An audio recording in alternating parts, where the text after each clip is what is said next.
Friends, welcome to Amali kitchens.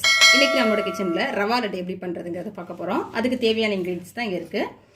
450 gram வந்து ரவா எடுத்துருக்கோம். அதில் 1 கப் அளவுக்கு 250 கிராம் சர்க்கரை எடுத்துருக்கோம்.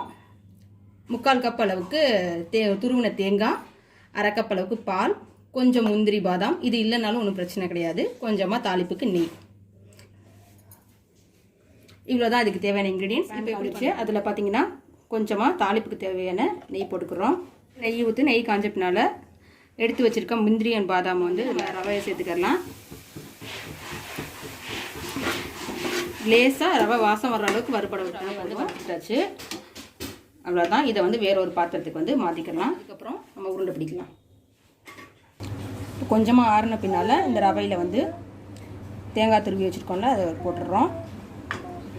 அப்புறம் வச்சுருக்க சர்க்கரையும் அதில் போட்டுருந்தோம்.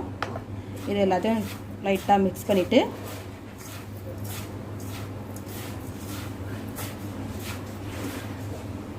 கொஞ்சம் கொஞ்சமாக வந்து பால் சேர்த்து இதை நம்ம வந்து இப்போ செய்யணும். பாருங்க,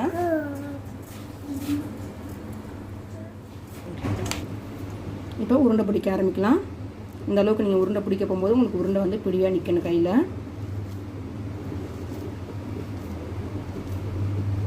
பார்த்தீங்கன்னா தெரியும். நம்மளோட ரவா லட்டு வந்து ரெடி ஆயிடுச்சு. ட்ரை பண்ணி பாருங்கள். கண்டிப்பாக உங்களுக்கு பிடிக்கும்.